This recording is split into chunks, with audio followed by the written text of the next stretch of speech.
السلام علیکم ورحمۃ اللہ وبرکاتہ۔ فیس بک، واٹس ایپ اور انسٹاگرام کی سروسز میں 4 اکتوبر اور 5 اکتوبر کے درمیانی شب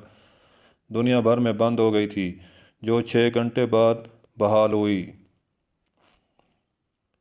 فیس بک کے مطابق ان کے ٹریفک نیٹ ورک اور ڈیٹا سینٹر کے حالات میں خرابی کی وجہ سے ان کی سروس بند ہو گئی تھی۔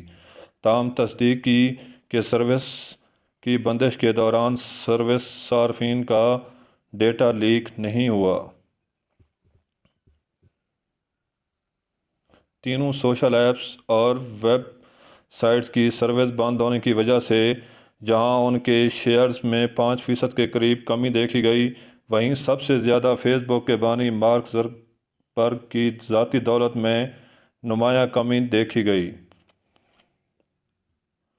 امریکی اقتصادی اخبار بلومبرگ کی رپورٹ کے مطابق فیس بک کی سابق خاتون ملازمہ فرانسس ہافن کے انکشاف اور واٹس ایپ،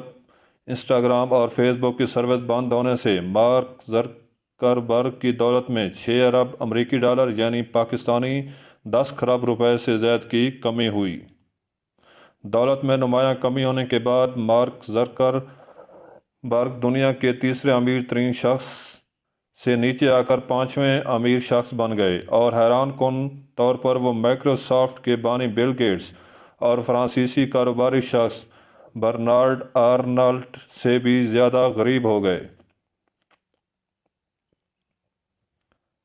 رپورٹ میں بتایا گیا ہے کہ مارک زکربرگ کی دولت میں کمی صرف فیس بک، واٹس ایپ اور انسٹاگرام کی سروس بند ہونے کی وجہ سے نہیں ہوئی، بلکہ سابق ملازمہ فرانسس ہافن کی جانب سے حال ہی میں کیے گئے انکشافات کی وجہ سے بھی انہیں پیسوں سے ہاتھ دھونا پڑا تھا۔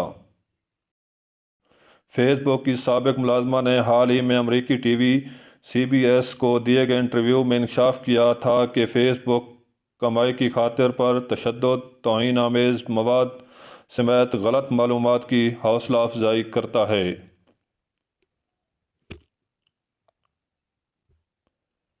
خاتون کے بیان کے بعد ہی مارک زکربرگ کی کمائی کم ہونے لگی تھی، کیونکہ فیس بک کے شیئرز میں کمی دیکھی گئی تھی، اور پھر 4 اور 5 اکتوبر کی درمیانی شب کو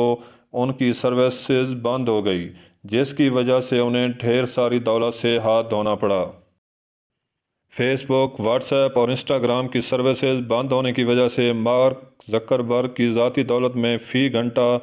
1 ارب امریکی ڈالر یعنی پاکستانی 1.5 کروڑ روپے تک کی کمی دیکھی گئی۔ جی ناظرین، اگر آپ کو میری ویڈیو اچھی لگی ہو تو لائک کیجیے گا، میرے چینل کو سبسکرائب کیجیے گا اور ساتھ لگے گھنٹی کے نشان کو دبا دیجیے گا تاکہ ہر نئی آنے والی ویڈیو کا نوٹیفیکیشن ترنت آپ تک پہنچ سکے۔ Thanks for watching.